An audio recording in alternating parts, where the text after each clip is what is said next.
from the Broadcast Center at BCIT's Burnaby Campus. This is All Talk Radio. You're listening to 1680 The Crow. Good morning, I'm Melanie Levesque, and this is your 12 o'clock news on 1680 The Crow. The first group of Canadians has left Gaza for Egypt. International Development Minister Hamid Hussein confirmed this to reporters on Parliament Hill this morning. They're now safe and sound in Egypt, and we're very, very happy about that. It's a result of weeks and weeks of work in the region with our allies, and we will continue to work hard to get the rest of the Canadians who are stranded in Gaza out. In a video posted to X, Foreign Affairs Minister Melanie Joly did not mention the number of Canadians included in this group. In Victoria, the province of BC has required 109 hectares of land that will be added to 5 provincial parks to protect biodiversity. George Heyman, the Minister of Environment and Climate Change Strategy, said that this will improve access to outdoor recreation experiences and protect important ecosystems and wildlife. The land is valued at $1.9 million and includes old-growth forest, wetlands, swimming areas, and a forested hillside. As road conditions are expected to worsen, accidents may have detrimental impacts on those that are living in their vehicles. Our reporter Filip Kovacevic has more. Zoltan Kolotska is the estimating manager at ICBC, working in the material damage department. This job entails processing claims of damaged vehicles and dealing with total loss vehicles which can't be repaired. These automobiles aren't always just modes of transportation. Sometimes they're people's homes.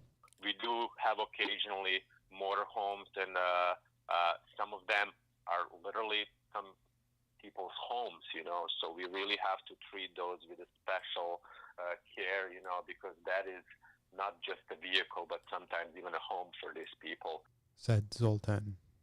Remember to keep an eye out and drive safe this winter. Filip Kovacevic, 1680 The Crow. A judge is expected to issue a sentence today to a man who admitted to dangerous driving which led to the death of 2 UBC students in 2021. The Crown and the defense are suggesting a 3-year sentence and a 5-year driving ban for Tim Gardner. Evan Smith and Emily Selwood died in the high-speed crash when Gardner's BMW left the road and hit the victims on the sidewalk. The federal government is unlocking 6 federal properties to build thousands of homes, including affordable housing on public land across the country. Procurement Minister Jean-Yves Duclos made this announcement in Ottawa this morning. This is part of the latest effort by the federal government to address the national housing crisis by boosting housing supply in Canada. Canada Lands Company, through its agreements with developers, is enabling the construction of an additional 2,800 housing units by the end of March 2024 in a number of different communities. This includes housing projects in Calgary, Edmonton, St. John's, and Ottawa, with a minimum of 300 set aside for affordable housing.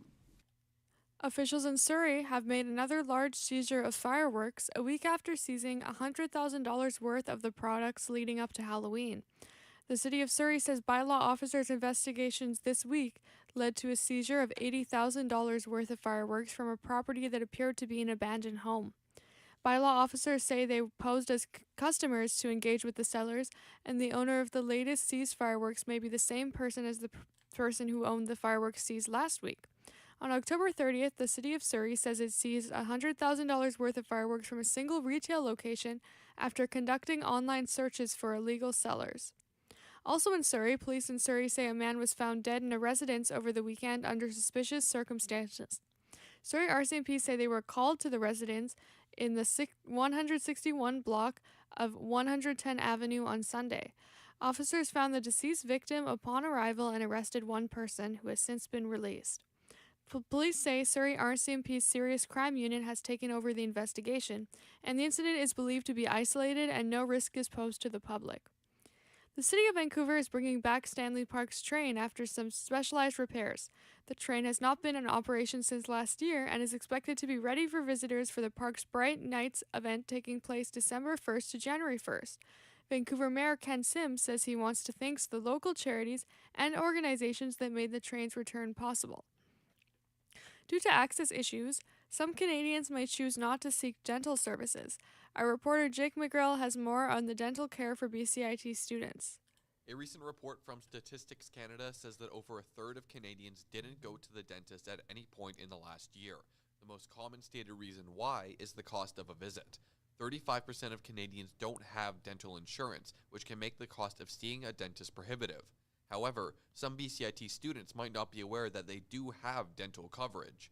All full-time BCIT students are automatically enrolled in the BCIT SA Health and Dental Plan, which is included in the standard student fees. The plan includes free dental checkups on the BCIT Burnaby Campus that can be booked online. Jake McGrail, 1680 The Crow. Our reporter Jake McGrail joins us now with more on this.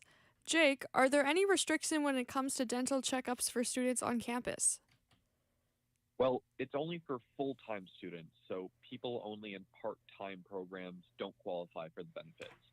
Aside from that, though, there are no restrictions for students who are in full-time programs unless they purposely opt out of paying for that part of the student fees. And what are the other things beside dentistry that the BCIT SA plan covers? Well, the plan's extended health coverage subsidizes a number of different things. BCIT students have cheaper access to eye examinations, prescription drugs, ambulance rides, and more. Students who want to know more about this can see all the details at mystudentplan.ca/BCIT. Thank you, Jake. The Okanagan's Silimik Regional District has declared a state of local emergency after a rock slide shut down a highway between Kirmos and Headley. The district has also issued an evacuation order west of Kirmos because of the slide for 2 properties, including an RV park. It says an assessment of the situation will determine the next step, and there's no indication of when the highway will reopen. Fortis supplies power to the area and says 114 customers don't have electricity because of unstable ground conditions. Now on to sports, starting with the Canucks. The Vancouver Canucks beat the Edmonton Oilers 6-2 yesterday. Here's a clip from Sportsnet 650 of Nils Holander scoring, giving the Canucks a 4-2 lead. Bogle tried to dump it down the boards, gave it away to Hoglander, banks it to center for Lafferty. It's a 3-on-1 if the Canucks hurry. Lafferty, left wing, shoots, stopped by Skinner, rebound, Hoglander scores! Ottawa's Rachel Homan beat Winnipeg's Kate Cameron at 7-5 at the Grand Slam. Manitoba's Caroline Inarson also defeated Winnipeg's Caitlin Laws 6-4. 2 more draws are scheduled for later today. The BC Lions have made it to the CFL's West Final after defeating the Calgary Stampeders 41-30 over the weekend. Going forward, the team hopes to continue their success as they take on the Winnipeg Blue Bombers on November 11th. BC quarterback Vernon Adams is confident that he has the skills to support his team. Everyone sees this and kind of says it. When I use my feet a little bit, I'm more into the game. I can extend plays and scramble and throw guys down the field, and they're doing a great job in scramble drill. It just opens the game up a little bit more. Adam ran in 3 touchdowns and threw for 2. Prominent coach Gina Kinsbury is returning to oversee the national women's team at the 2026 Olympic Games, while continuing to manage Toronto's new branch of the Professional Women's Hockey League. Lisa Laporte of the Canadian Press has more. Hockey Canada announced today the 2-time Olympic women's hockey gold medalist from Rouyn-Noranda, Quebec, will hold 2 jobs. She'd left the national governing body of hockey in September for the PWHL. Spryfield, Nova Scotia's Troy Ryan, meantime, will coach both the national team and Toronto's PWHL club. So the duo will continue to lead the Canadian women through World Championships and the rivalry series against the U.S., which opens this week in Arizona. Lisa Laporte, the Canadian Press. Vancouver's Philip Kim has won the first Pan-American Games gold medal awarded for men's breakdancing. His stage name is Phil Wizard, and the 26-year-old will be taking the sport to the 2024 Olympics as breakdancing is added to the Games for the first time. He says he is grateful for the experiences that the Pan-American Games has provided. It's a very different experience. I really appreciate it because we get to meet other athletes, we get to see other people in their disciplines. Now for weather. Today in Vancouver it is 9 degrees with mainly sunny skies. Tomorrow it will be 11 degrees with a chance of showers, and for the rest of the week temperatures will reach a high of 11 degrees and a low of 8 degrees with rain and showers throughout. Those attending Remembrance Day event should make sure to bring umbrellas as rain and a temperature of 11 degrees is expected for Saturday. That's it for your news at noon. I'm Melanie Levesque, and this is 1680 The Crow.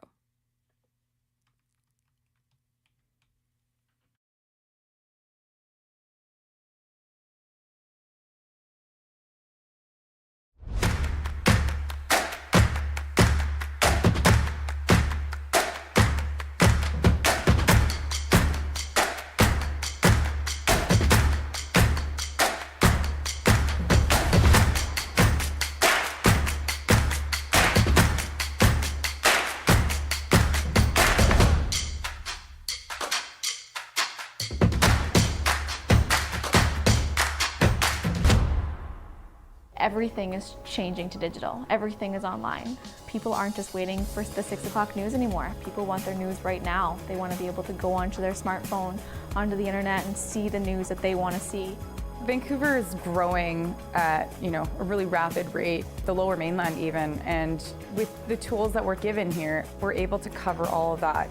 Welcome to BCIT Magazine. I'm Radhika Sikakane. In the program, they really leave it up to you. I mean, the help is there when you need it, figuring out how to use the programs like Premiere, Audition, and figuring out how to use the cameras. But it's up to you to sort of experiment and figure out what you can do when you go out in the field. They brought candles and flowers to remember the student who lost her life yesterday. Theresa May says the international community condemns Moscow. They really make sure that you know the basics and you are able to put out a quality product. I'm Brady Tretnero. And I'm Radhika Sikakane. Thank you for tuning in to BCIT Magazine.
This is 1680 The Crow, and you're listening to our feature presentation.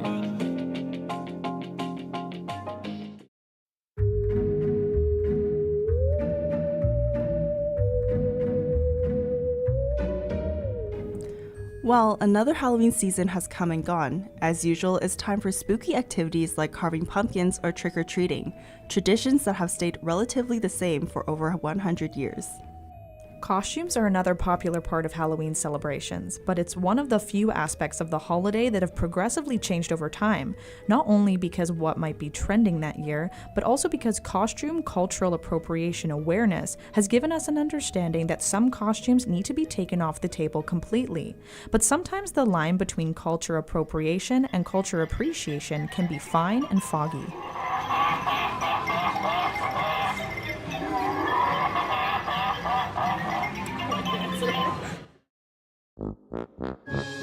Hi, I'm Aaliyah Andres. And I'm Caitlin No, and we're your hosts for the Culture and Costumes Navigating Boundaries podcast. And today we're diving into what makes or breaks a Halloween costume that portrays a different culture and how they've evolved over the decades. So let's start with how dressing as different cultures for Halloween began. The act of dressing in Halloween costumes in North America has been around for more than 100 years, and if people chose to dress up as a different culture, it was parts of traditions that had been stolen, stereotyped, or inaccurately represented. Vivian Gosselin, who is the director of exhibitions and collections at the Museum of Vancouver, has seen many traditional costumes and belongings throughout her career, and says the Halloween costumes would always be made up of the same stereotypical depictions of a certain culture, because that's what society understood them to look like. If you're copying or trying to represent a culture you don't know, you'll have to go with the lowest common denominator, right? Because very caricatured. It can't be subtle because people won't know, because we don't know those cultures. It's always going to be the same kind of reductive elements because people are like, oh yeah, they're trying to do the, like the Sarah, princess, because we don't have a lot of references. When we start looking at the sourcing, how it came in to live in museum collections, we know that some pieces have been stolen. It was really about historically marginalized communities that on top of that didn't even have the agency of talking about their own stories. But as time went on and costumes labeled Native American, Gypsy, or Egyptian that were formerly popular in shops started to be taken down, it became clear that the aim wasn't to represent traditional culture, but to use its stereotypes for profit. Part of the discussion was it's not okay in gift shops, for example, to sell, Pocahontas costumes. We just told you who we are. This is like Disney that's trying to, create more merch and sending stuff without context. The idea that you can extract natural resources and cultural resource from all over the world, it's okay as long as you can sell it. And I think the costume is kind of in stores like that for sale. It's just one of those manifestations. Aaliyah and I went to the streets of downtown Vancouver to see if we could find any costumes portraying other cultures. While most costumes we saw were popular movie characters, pop culture references, ghouls, or comedy related, we did find a few people dressed up in attire from cultures they didn't know a lot about. It's Halloween night on Granville and Smythe Street in Vancouver, where there are crowds of people in costumes. We are wearing a Sheikh's costume. It's called Twab. It's called Twab. Do you know what culture it's from? It's from Arab religion, I guess. Okay. Is that your guys' culture? No. No? Okay. No, we're just we respect all religions and we're just part of the festival. So why did you pick this costume?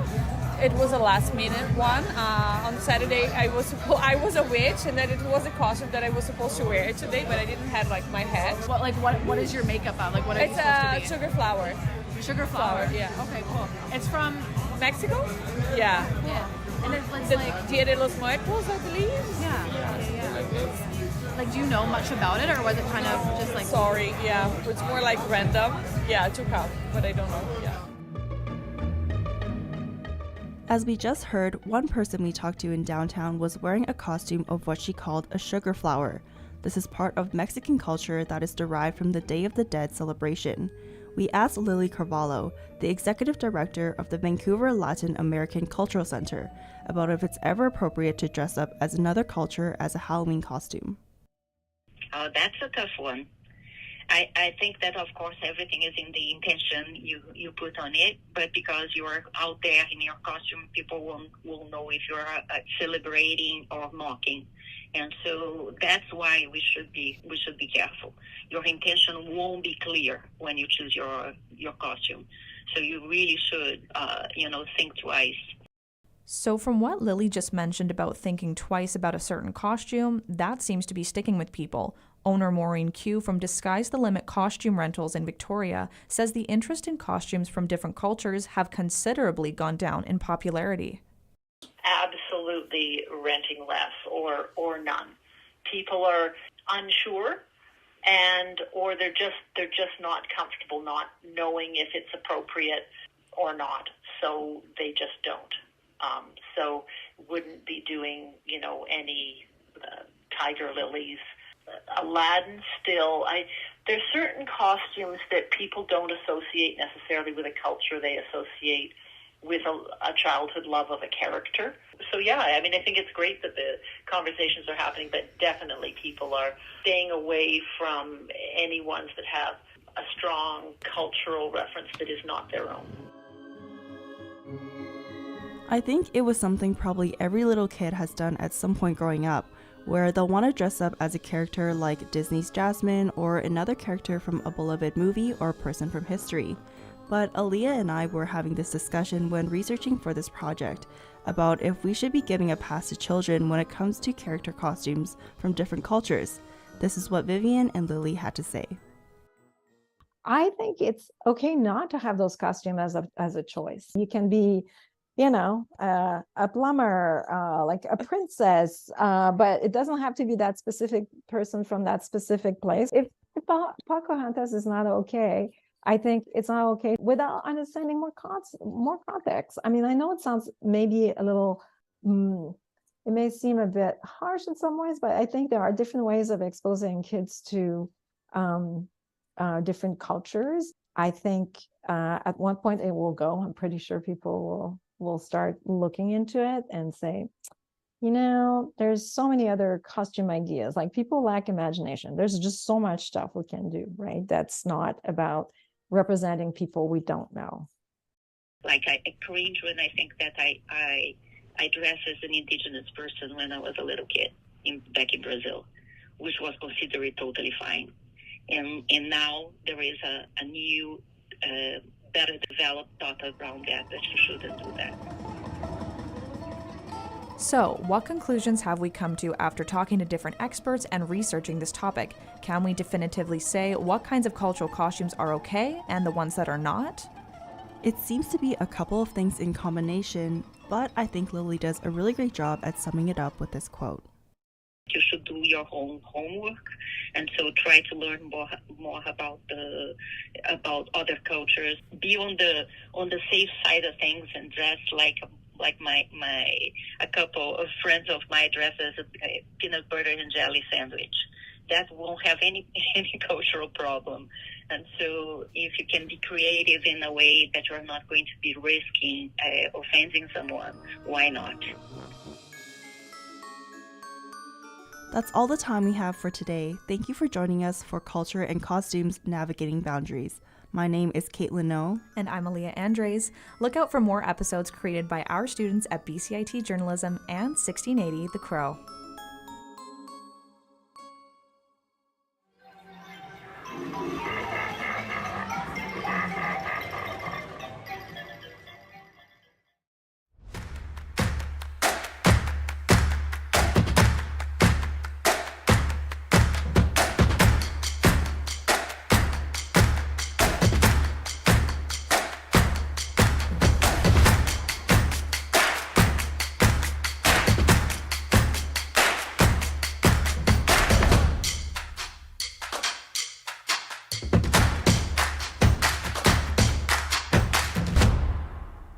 Everything is changing to digital. Everything is online. People aren't just waiting for the 6 o'clock news anymore. People want their news right now. They want to be able to go onto their smartphone, onto the internet and see the news that they want to see. Vancouver is growing at, a really rapid rate, the Lower Mainland even, and with the tools that we're given here, we're able to cover all of that. Welcome to BCIT Magazine. I'm Radhika Sikakane. In the program, they really leave it up to you. I mean, the help is there when you need it, figuring out how to use the programs like Premiere, Audition, and figuring out how to use the cameras. But it's up to you to sort of experiment and figure out what you can do when you go out in the field. They brought candles and flowers to remember the student who lost her life yesterday. Theresa May says the international community condemns Moscow. They really make sure that you know the basics and you are able to put out a quality product. I'm Brady Tretnero. And I'm Radhika Sikakane. Thank you for tuning in to BCIT Magazine.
from the Broadcast Center at BCIT's Burnaby Campus.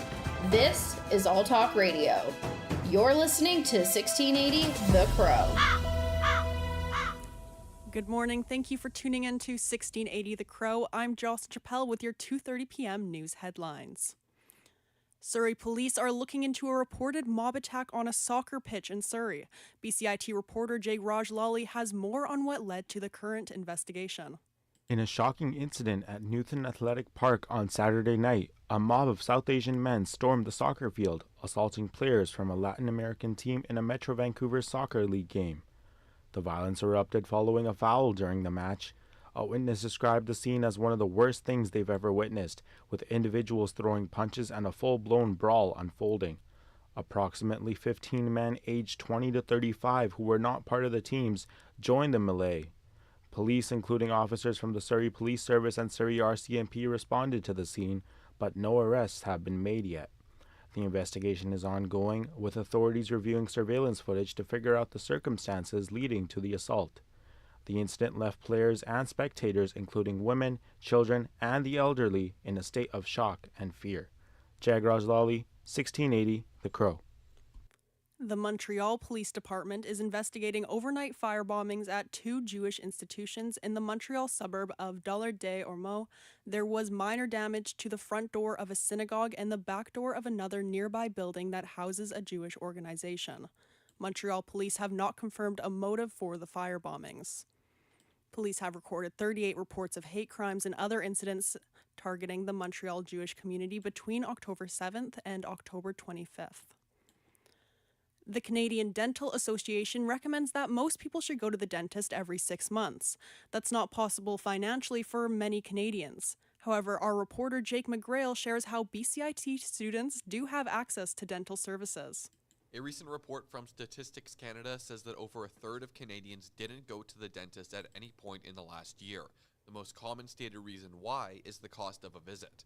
35% of Canadians don't have dental insurance, which can make the cost of seeing a dentist prohibitive. However, some BCIT students might not be aware that they do have dental coverage. All full-time BCIT students are automatically enrolled in the BCIT-SA Health and Dental Plan, which is included in the standard student fees. The plan includes free dental checkups on the BCIT Burnaby Campus that can be booked online. Jake McGrail, 1680 The Crow. Saskatchewan and Nova Scotia premiers are emphasizing the need for provinces to be at the table when Ottawa strikes housing deals with municipalities.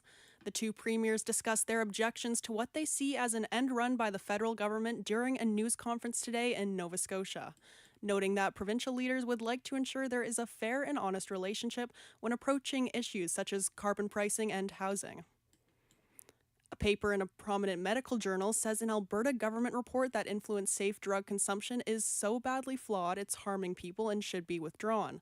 The paper in the Canadian Journal of Public Health says the government's 2019 report is pseudoscience. It also says the report is biased in 3 major ways, all of which distort its findings, and that the government study on 7 safe consumption sites was not peer-reviewed.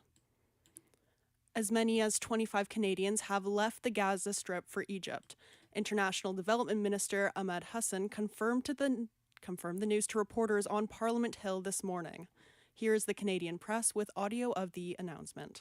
They're now safe and sound in Egypt, and we're very, very happy about that. It's a result of weeks and weeks of work in the region with our allies, and we will continue to work hard to get the rest of the Canadians who are stranded in Gaza out. About 80 people connected to Canada were listed on an approved evacuation document from the General Authority for Border Crossing in Gaza. A massive World War II-era blimp hangar is burning in Southern California. The fire broke out earlier this morning southeast of LA. No injuries have been reported, but the hangars are 17 stories high, more than 1,000 feet long, and 300 feet wide. Sorry. Thank you for tuning in to 1680 The Crow. I'm Jocelyn Chappelle, and those were your 2:30 p.m. news headlines.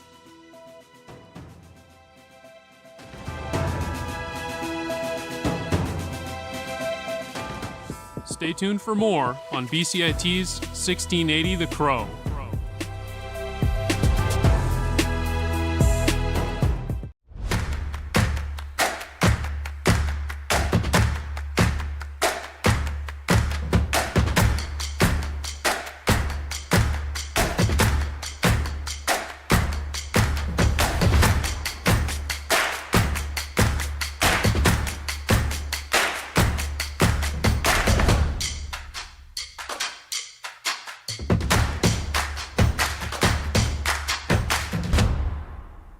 everything is changing to digital. Everything is online. People aren't just waiting for the 6 o'clock news anymore. People want their news right now. They want to be able to go onto their smartphone, onto the internet, and see the news that they want to see.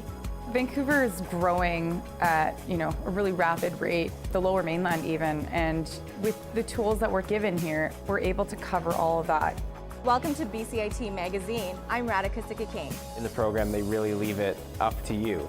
I mean, the help is there when you need it, figuring out how to use the programs like Premiere, Audition, and figuring out how to use the cameras. But it's up to you to sort of experiment and figure out what you can do when you go out in the field. They brought candles and flowers to remember the student who lost her life yesterday. Theresa May says the international community condemns Moscow. They really make sure that you know the basics and you are able to put out a quality product. I'm Brady Tretnero. And I'm Radhika Sikakane. Thank you for tuning in to BCIT Magazine.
Microlink, connecting you with your BCIT community.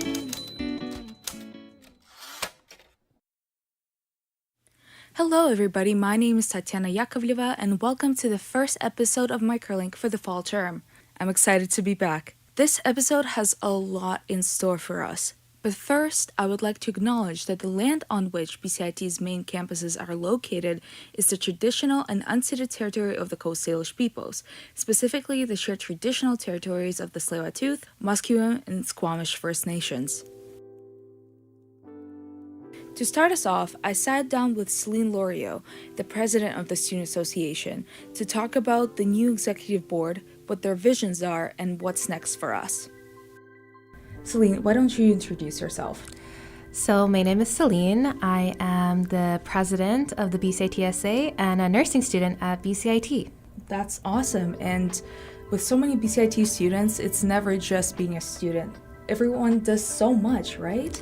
Of course. I feel like there's a bit of something for everyone at BCIT. Right. So let's start with a few students. Can you tell us something about the 2023-2024 executive team? What's the vibe? What's the energy? What are you guys bringing to the table? So I feel so fortunate to be working with such an enthusiastic team.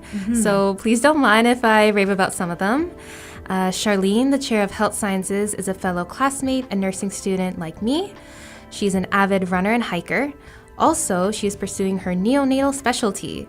Shelby, the VP Equity and Sustainability, is an accounting student and has an appreciation for Shrek. Feel like a lot of us do. That's my girl.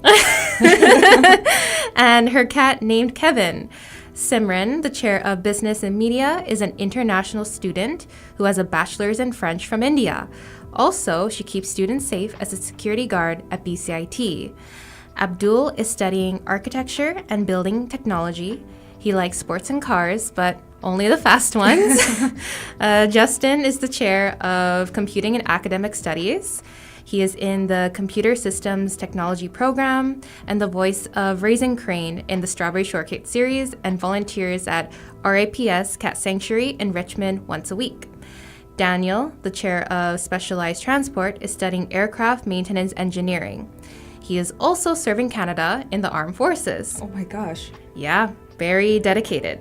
Lastly, Jimmy, the VP External, is an electrical engineer student and a Lego connoisseur. I could go on about Mia, Rashank, Josh, and Matthew.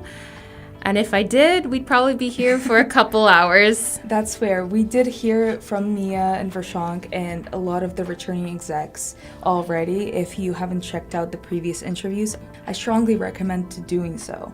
Well, Celine, enough about your team. I want to hear about you.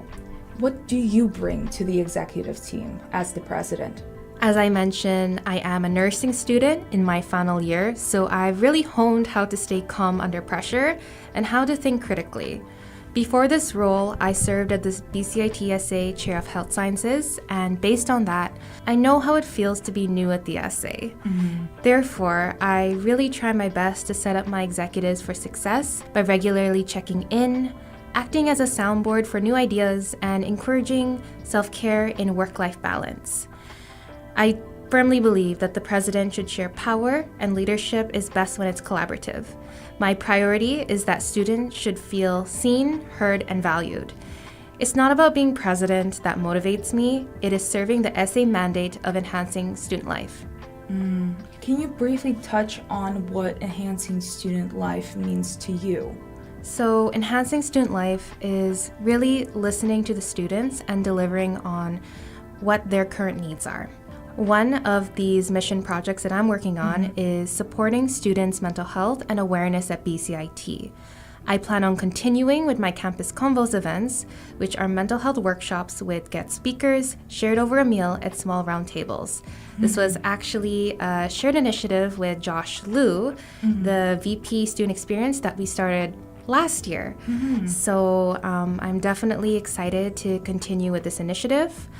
Also, I want to boost student resilience and foster that sense of community by hosting more social events. I want to make BCIT more fun. I personally root for paint night, so maybe you can make it happen one day. For sure. Okay, we got one vote in. Hopefully it'll get through. As a nursing student, what is the value of mental health? I'm sure you know that more than I do. So can you please briefly touch on that and the magnitude that it carries? So I started my nursing studies in the peak of COVID. Right. And that was the strangest time of my life, right? Because instead of practicing in the community, we were practicing with simulation mannequins, right? So I think for me, mental health is so important because the pandemic made us more disconnected, right? And I think being a nursing student puts me in a unique position to really be in tune with what's going on around me in my environment and have a sense of what's going on for people and how I can really use my compassion to help others. Yeah, I think that's why mental health awareness, especially for students at BCIT, is so important to me. Is that the main reason you got into nursing? Yes, because I have had the privilege of growing up with lots of inspirational nurses. And I think just seeing the impact they had on their communities and, sure, no one is ever going to remember their names all the time, but people remember how they made them feel. And I think that is really what inspired me to get into nursing, because I want to have that kind of impact on someone. Make them know that I didn't give up, that, no matter what, I'm there for them. I love the quote that it's more about how nurses make people feel, because in medical or mental health aspects, it's so vulnerable. Yes. And having a right attitude just makes the difference so much. But we'll stray away from that topic and we'll come back to the initiatives. Are there any other initiatives that your colleagues have been fostering that you're very excited about? So I'm excited to work with Shelby Woida, the VP of Equity and Sustainability, to find ways to indigenize the organization. And we are thinking of doing this through consulting with elders on best practices, so we can move more in the direction of promoting reconciliation that is meaningful to us.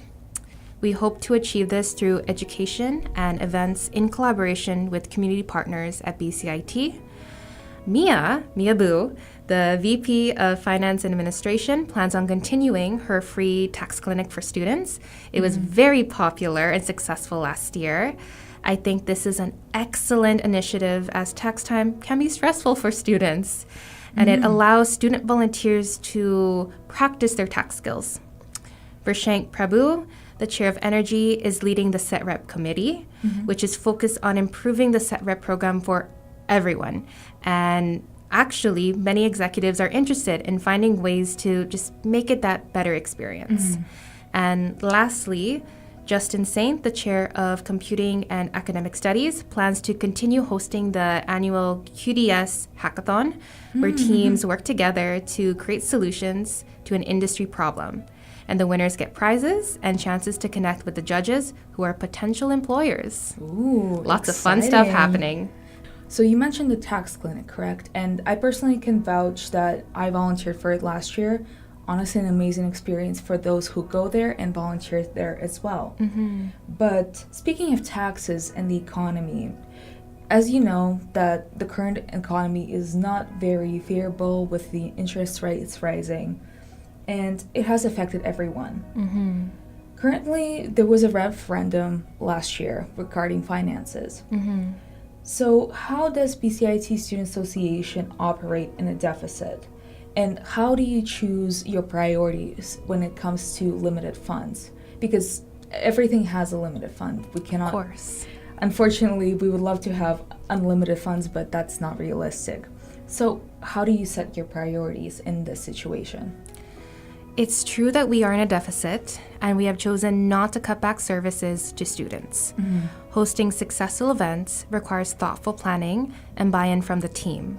Also, we have options to move funds around to support initiatives. For example, September is jam-packed with student-facing events that we started planning many months in advance. The execs will be present at the events, so please stop by and hang out with us. It'll be great. Awesome. Well, can you give us a sneak peek of one of those events? Oh, one of them, we plan on having a pub party where we'll have a DJ and we'll have meal specials. And yeah, I'm really excited just thinking about it. And besides the social events and gatherings, what do you think that the students at BCIT need the most in this current time?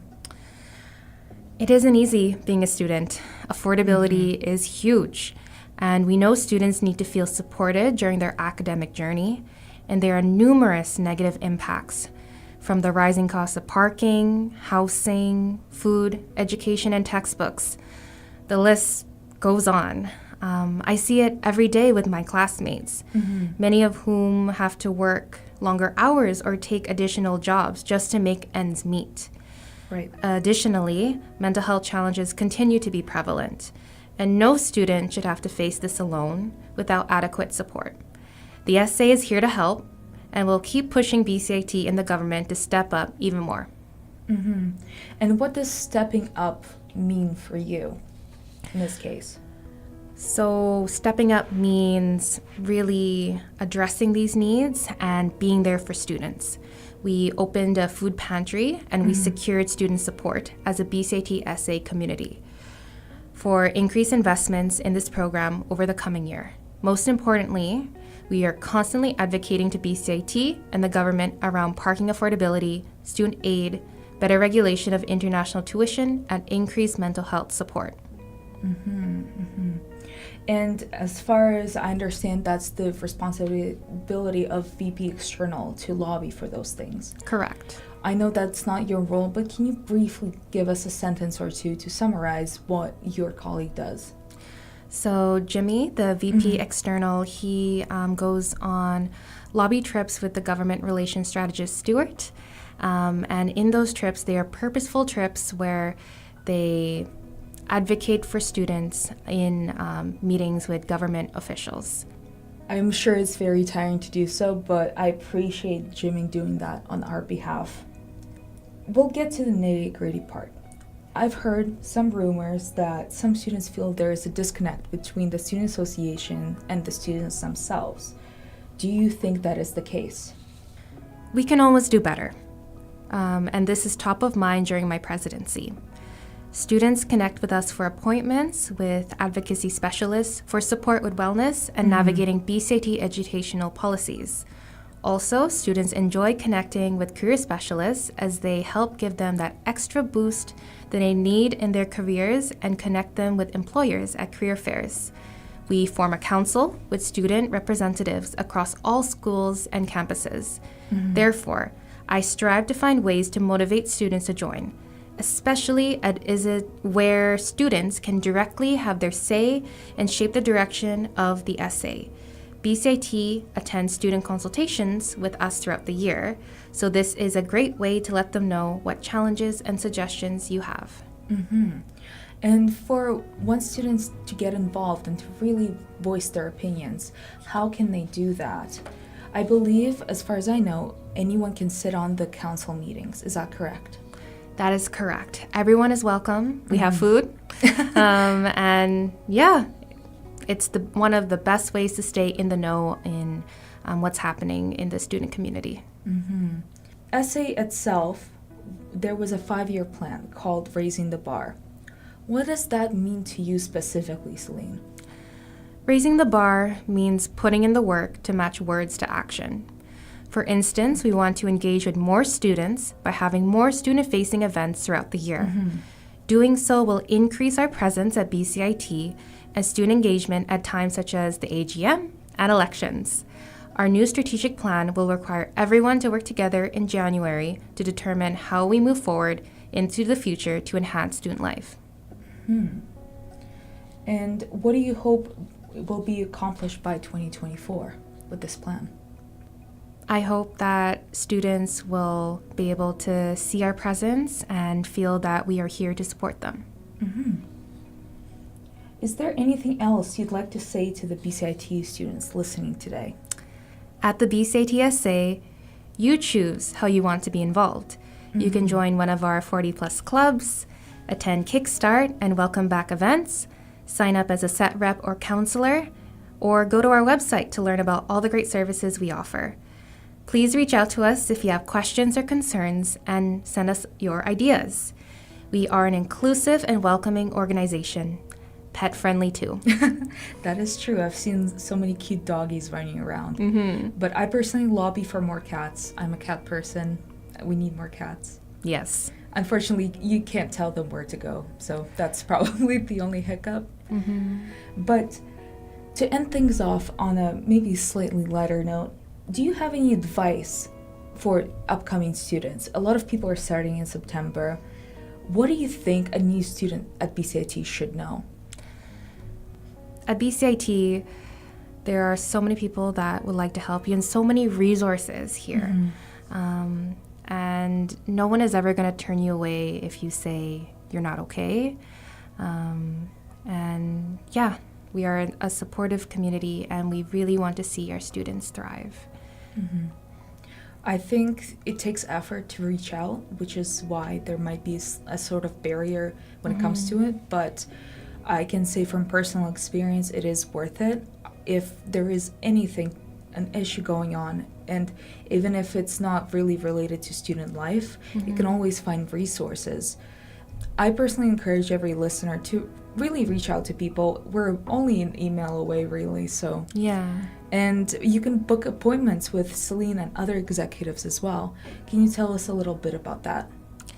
So each executive holds their office hours, and one way to find out when we're available is to go on our website and click the link to book an appointment with us. Or even if you just see us in the hallway, talk to us. We're happy to chat. So now you know how Celine sounds like. So if you hear her voice, you know who she is. That's what it's like, hi, Celine. But thank you so much for joining us today. I hope that the September will be off to a great start. It sounds like a lot of is cooking up, and I'm excited to see what's going to happen. Yeah, like I said, I want to make BCIT fun again. To continue discussing changes at the Student Association, I sat down with Roland Gagel, the Director of Finance and Interim Executive Director for the SA. He and I discussed what his two current roles entail, how they play into one another, what their differences are, and what they do to make the student life better. Hello, everyone. I'm here with Roland. Can you introduce yourself? Hi, my name is Roland Gagel, and I am the Director of Finance and the Interim Executive Director for the Student Association of BCIT. So, Director of Finance is your main role, correct? That is correct. Can you tell me more about your main role? I've been with the Student Association since 2003, so 20 years now, and my role as the Director of Finance is to oversee the finance and accounting and administration of the Student Association. And in terms of being Interim Executive Director, how does that look like for you? I get a lot more emails on a daily basis now. So in terms of the role of the Executive Director, it's overseeing the operations of all of the staff and acting as a liaison, as a liaison to the board and council. So assisting and supporting them and translating their objectives down to the staff and trying to achieve the goals that they want to have. And in that position, do you integrate with all of the levels of the Student Association, or is it more of a relay between the board and the employees of the Student Association? There's obviously a team of people. I don't talk to everybody individually. In totality, the Student Association has about 100 staff, so I don't talk to everyone, and many of the staff are involved with serving the students at our retail stores and things. Right. But so I don't manage all the staff directly. There's a team of directors that I directly liaison with or chat with and inform them or inform them of the board's wishes and just manage the operations from that point. And how long have you been in this interim role? Since June. Okay. And combining this and your main role of Director of Finance, what does your day in your life look like? Answering a lot more emails than I used to be doing, and trying to fit in the Director of Finance duties, some of which I've downloaded a little bit to the controller of the Student Association. Everyone's pitching in as best they can to help me out. It's an awful lot, and I certainly don't mind doing it for the benefit of the Student Association. So I certainly can't do it by myself. All of the staff are helping me out as best they can. And I did hear Little Bird say that you do bike to work. Do bike to work most days. Most days. That's a nice start to your routine. Is there anything else that you like in your daily routine to break up the busyness? Well, I try to make sure I have lunch. That's always good. That's always good. Other than that, no, it's bike to work to sort of get some fresh air and get going, and then it's doing the work and trying to answer emails, try to reach out to staff, talk to staff directly. I try not to sit at my desk too much. I do like to chat with people because I find it's a more informative way to bring the team together and sort of move things forward. So yeah. Is there anything else you'd like the students to know about you and the Student Association? I've been with the Student Association for 20 years, as I said. I've seen a tremendous amount of growth in the Student Association since I started. It is a completely different organization since when I started in 2003, but the mission has always stayed the same. All of the staff are dedicated to tagline. It's not just a tagline, it's the mission of the Student Association, which is enhancing student life. I'm always striving to make the Student Association better, but always better in the sense of trying to make things better for students, because the students are the members of the Student Association. And how does that betterment look like in the next 5 years for you? Well, there's a number of projects on the table in the short term in improving the food pantry, food security program. We've recently hired a food security coordinator as per the referendum that was passed last spring by the students. So enhancing that program, part of the objectives of that program is to bring it to the other campuses where possible. How that is actually going to look is still to be determined, but we're working on that because we fully understand the need of food security exists at all campuses.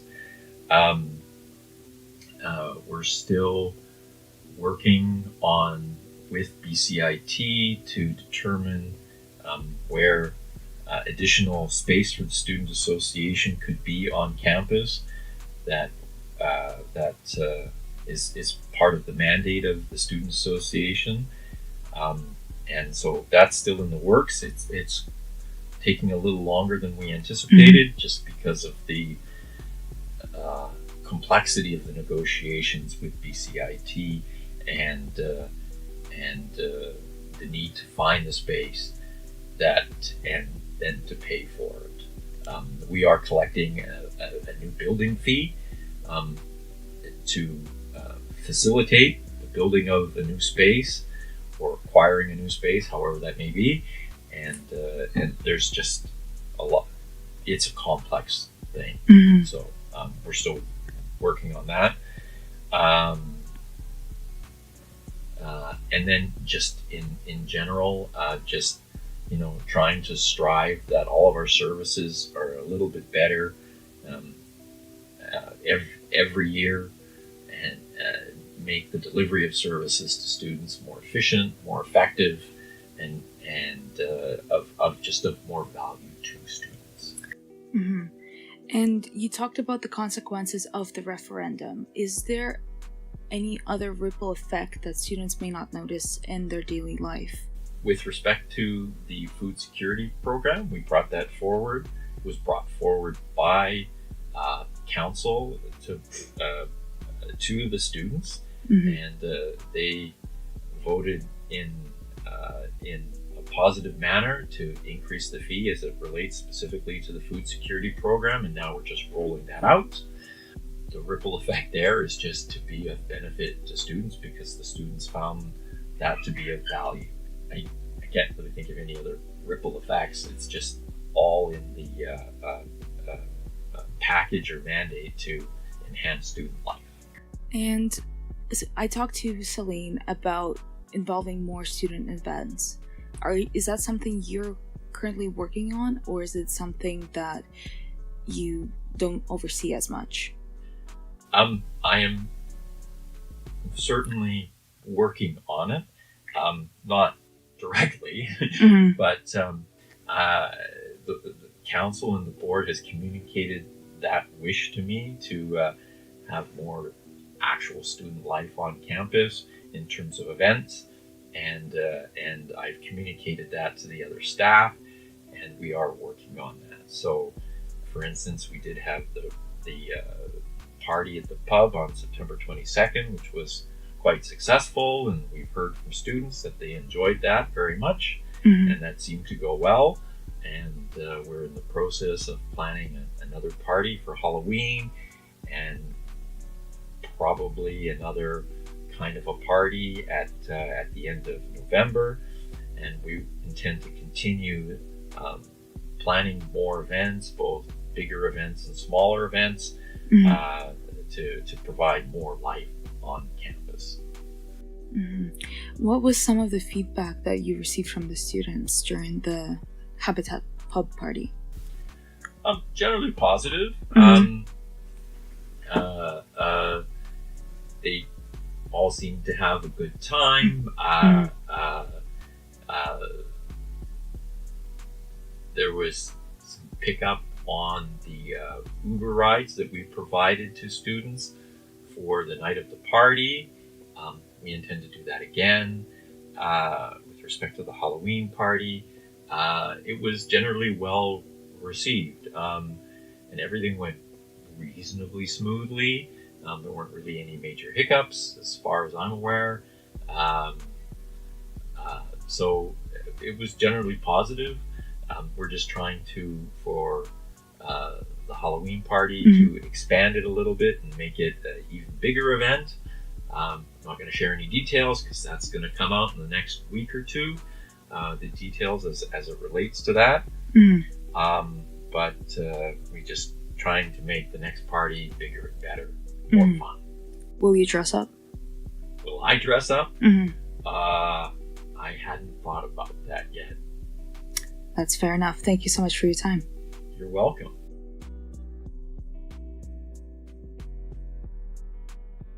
I hope those 2 interviews were very insightful for you folks, because they were for me, and I work for the Student Association. Oh, but speaking of, you can check out more Student Association content, events, and things that are happening in the area on the Instagram at BCITSA. Same with Link. Our Instagram is at LinkBCIT. Also, check out our TikTok, run by yours truly. Thank you so much for tuning into this episode, and I will see you in the next one.